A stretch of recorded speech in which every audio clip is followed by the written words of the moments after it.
Is Disney's Marvel Cinematic Universe in trouble? If it is, they're throwing the Guardians of the Galaxy Vol.3 with James Gunn directing at the screen to see if that'll solve the problems of the universe. Let's go, let's check it out.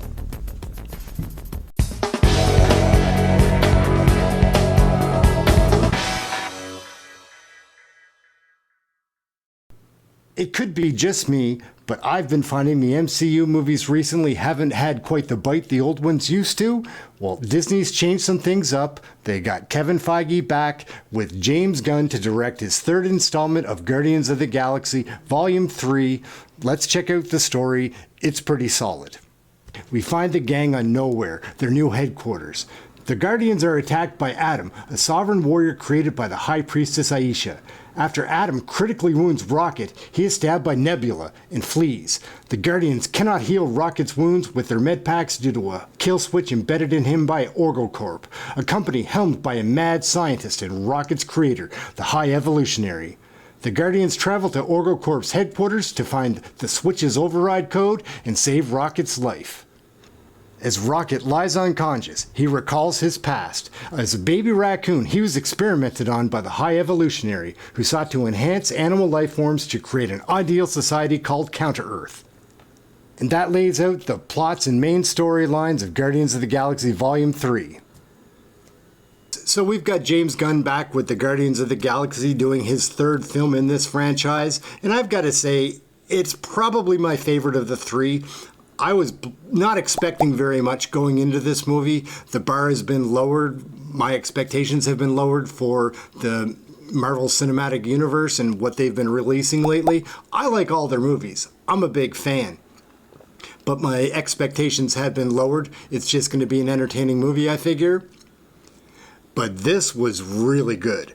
The cast was really good. The production value was astronomical. They shot this with some special kind of IMAX, and it looks impressive. The special effects, which are a very important part of telling this story, are amazing. Rocket and all of his friends are so convincing. That plot line, or pardon me, that storyline is a real tearjerker, but it's a fun one somehow. Disney does know how to do little creatures. They nailed it. What to say about the cast? The cast was amazing. We're aware that the actors and actresses that are in Guardians of the Galaxy have excellent chemistry, that they play their comedy very well off each other. Their timing is impeccable. Really, there's nothing but wonderful things to say about the cast. Chris Pratt returns as Peter Quill, Star-Lord. He's as lovable as he's ever been. Zoe Saldana as Gamora is great in this. She's playing a different version of Gamora who doesn't remember her previous relationship with any of the Guardians and the previous 5 years, all the history of the Marvel Universe that we know. She plays it really well. Dave Bautista as Drax shows his emotional range and his ability in that character. Very entertaining. Love Drax. Karen Gillan as Nebula is also fantastic in this. She has some new abilities, some new powers. She shows some of her soft side, not very often. It's really, really funny. Paul Klimatev as Mantis, I hope I said that correctly, is again excellent. One of the most charming characters in the MCU. Everybody has a soft spot for her, and she's really toughened up in this, a little bit more independent, and she has a lot of great comedy as we've always seen with Dave Bautista as Drax.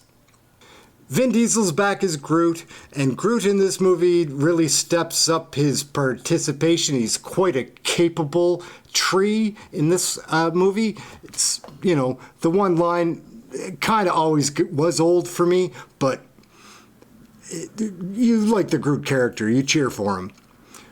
Bradley Cooper as Rocket is great, always is great, but the best parts with Rocket the Raccoon take place in this movie, like in memories and flashbacks for Rocket when he was being experimented on and tortured at OrgoCorp.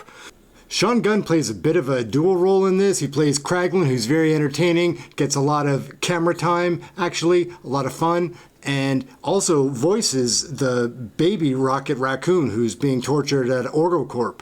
And those scenes do steal the movie. That and the effects.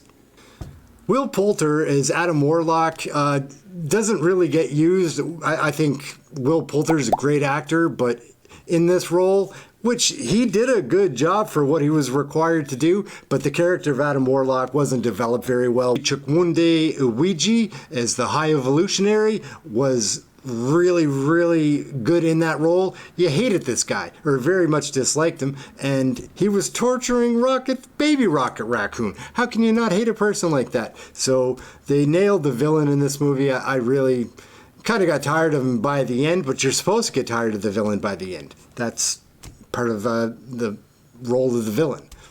So it was great. The cast was amazing. Can't say anything about the chemistry of the cast other than it was amazing, and it's what we would expect. Every great movie has some stuff that it could be working on. The pacing of this movie was very, very odd. I think it was intentional, but they would jump from comedy to action to drama back to so quickly. Like, it happened very much, and there was also a 25-minute period after the first hour or so that it really took a slide there for 25 minutes. The movie could have been 2 hours if they wanted it to be. I don't know why they did that. That was one of the mistakes. But for seeing how many times they succeeded in trying to do what they were aiming for and the amount of times they missed, they mostly hit their targets for sure. Could have been a little shorter. Besides that, I don't have anything negative to say about the movie. So what's working in this movie's favor?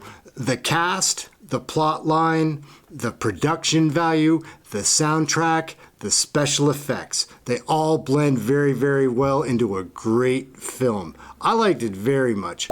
My expectations for Marvel movies has been lowered over the last few releases. I still enjoy them. I'll watch them all. It's just my expectations have been lowered for each film.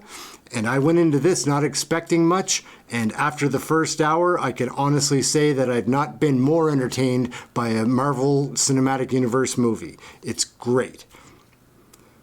So that's my review for Guardians of the Galaxy Volume 3. It was a lot of fun. The cast was great. Soundtrack, special effects, story. It was really good. I would recommend this. It's a little bit better than the last number of MCU movies that I've seen.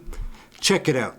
I don't like having to assign a score to a movie, but I'm going to. I will give this one a B+. I think it was pretty good. I think you should check it out. Set your expectations low and just relax, enjoy the comedy, the action, the story. It's pretty fun. Guardians of the Galaxy Volume 3. Check it out.